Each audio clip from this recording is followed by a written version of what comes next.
Mindset evolution. Which level are you on?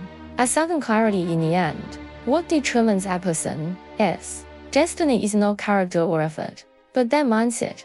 Are you surprised by this? Mindset is the core factor that separates one person from another. It influences how you view problems, the direction of your actions, and ultimately whether you're being led by your faith or whether you can take control of the reins yourself. Therefore, changing one's destiny is not about intense effort alone, but about upgrading your mindset. A person's mindset is divided into 7 stages.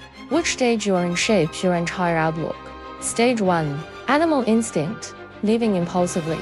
Being driven by emotions. At this stage, people's thoughts and actions are purely instinctual. A single remark can make them furious. A glance can cause them to feel down for hours. They don't understand why they re angry or anxious. They just know they re uncomfortable without awareness, reacting merely on feelings. Like animals, have you ever seen someone who, when upset, slams the door and leaves? When criticized, they flare up, claiming to be genuine, but in truth, their mind remains at the animal response level.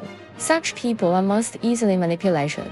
Just a few words from others can sway their emotions. They think they're in control, but in reality, they are driven by their emotions. Stage 2. Self-reflection. Beginning to look inward for a future. When someone starts asking themselves, why am I like this? Why do we always end up in the same situation? Congratulations, they have entered the second stage. Self-reflection. People at this stage become aware. They no longer merely complain about external circumstances, but begin to look inward. The problem might be themselves. As Lenin said, once a person begins to reflect, they have taken the first step toward greatness. Reflection marks the awakening of the mind, when you can honestly face your shortcomings and stop making excuses.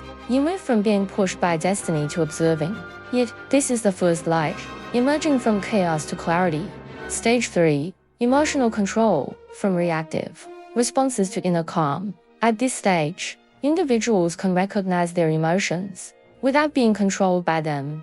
When someone insults you, you don't retaliate. When questioned, you remain calm because you understand that others' opinions do not define you. You realize external waves shouldn't disturb the peaceful lake within. This stage is called emotional mastery, not suppression, but balance. When you can remain unaffected by outside influences and emotional hijacking, your life shifts from passivity to initiative. The concept of emotional independence in psychology means you are not everyone's emotional container. You have your own psychological boundaries. True, strong people are not emotionless. They can stay clear-headed when emotions surge.